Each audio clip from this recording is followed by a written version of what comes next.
Oh, hey there. So several years ago, I did a trip to Turkey and Greece, and we went along Paul's second journey, and so we saw all the seven churches from Revelation, and basically all the books of the New Testament. We went to all those places where Paul wrote those letters. So Ephesus, Thessalonica, Galatia, Colossae, all the cities. And along the way, we went to Ephesus, and so somebody asked me to retell the story because they couldn't find it. I'm like, I'm happy to tell the story. I think it's a beautiful story. So in Ephesus, John was one of the 12 disciples. Okay, not me. There's a different John. I'm not the only one. And he was referred to as the disciple who Jesus loved. And so there was the 12, and then there was like the 3 that went up and saw the transfiguration, and then there was 1 that went to the cross and stood there in front of him, and that was John. And Jesus looked down at John while he was, on the cross, and he looked down, and his mother was there, and Mary Magdalene was there, and John was there. And he said to John, "John, behold your mother.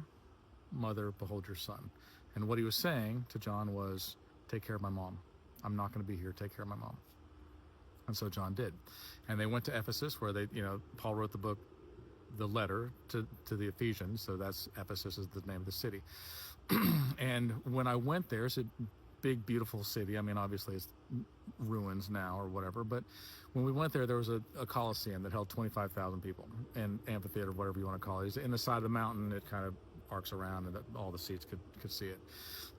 And while John was there, in Ephesus, somebody came and said, he's a Christian.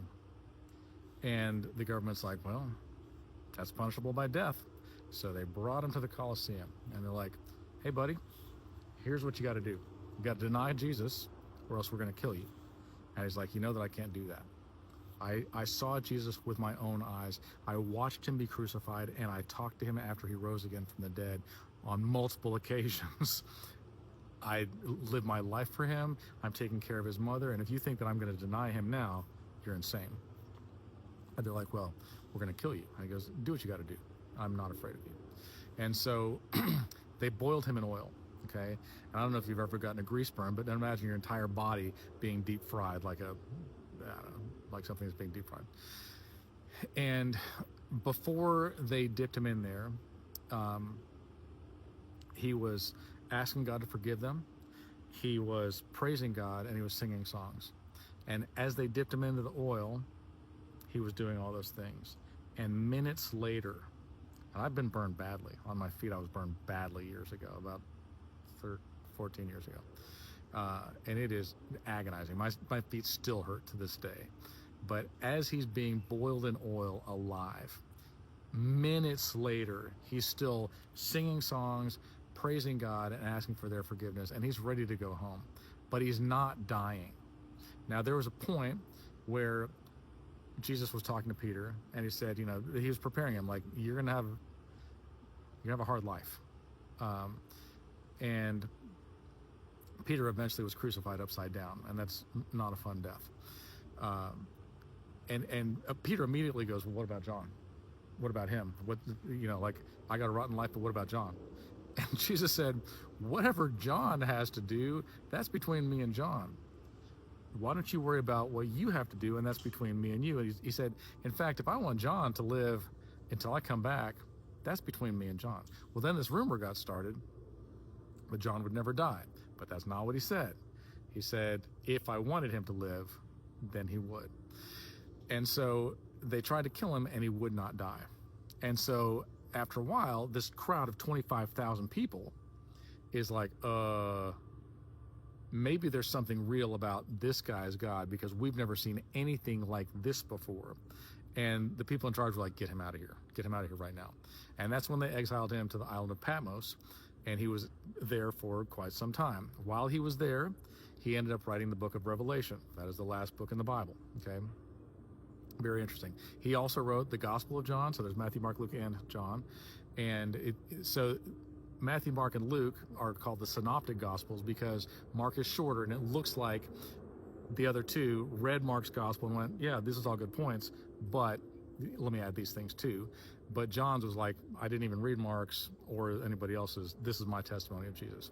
Nevertheless, so he wrote the Gospel of John, 1st, 2nd, and 3rd John, those are letters, and then the book of Revelation. Eventually, that ruler dies, okay? John comes back to Ephesus, and he's living in the city again, and then they come to him again and say, we heard you're a Christian. He's like, man, you're quick. And so they're like, well, we're going to have to kill you unless you renounce Jesus. And he's like, well, that's never going to happen, so let's get this over with. And so they forced him to drink poison. Well, guess what happened? You want to take a guess? He didn't die. They forced him to drink poison, and he didn't die. After being boiled in oil, and he didn't die. And real quick, the crowd once again starts to turn, and they're like, maybe this Christianity thing is for real. And they're like, get him out of here. Don't ever try to kill him again. We're done with him. Well, it turns out that John had a disciple named Polycarp. Okay, so John was a first-generation Christian because he saw Jesus with his own eyes. He was with Jesus. Polycarp was a second-generation Christian because he was with somebody, John, who was with Jesus. So 1-2 steps away. Okay. Eventually, Polycarp is also in Ephesus in the same amphitheater, and they bring him down and they say, we heard you're a Christian. He's like, no kidding. This is not a secret. And they go, well, we're going to have to kill you. And he goes, I figured. And they're like, but we kind of like you. You're a nice guy, and we don't want to kill you. We don't really care if you believe in Jesus or not. We don't care at all. Just say that you don't believe in Jesus. And Polycarp says, for these 80 years, Jesus has been good to me. He has done everything in the world for me. He gave his life for me. He saved my soul. And if you think I'm going to turn my back on him now, you're insane. So they talk for quite a while. And he says, look, God told me last week, I'm going to be martyred. Okay. I've made my peace with it. So to be honest with you, I'm an old man. And if you're going to kill me, then please kill me. And if not, I'm honestly getting pretty tired. So maybe I can just go back home now. And they're like, ooh, we're going to kill you right now. And he goes, let's get it over with. I'm not afraid of you. Let me be clear about that. I'm going home. I'm going to be with my Savior. You do not scare me. And so they're like, we're going to burn you at the stake. And he goes, go right ahead. So they make a big pile of wood, and there's a stake up through there, and they put him up there, and they're going to nail him to this wooden spire, okay? And then set him on fire from underneath that. And he goes, you don't have to nail me. And like, oh, you're going to try to run. And he goes, I will not. You do not scare me. I'm going home to be with my king. And they're like, but if you try to run, if you try to get down from there, we're going to kill you. And he goes, as opposed to, yeah, I'm going to die either way. I've made my peace. And so they prepare the fire. And just like John before him, he's praising God. He is raising his hands up, and he's singing songs, and he's asking God to forgive them for what they're doing to him at that moment. Okay?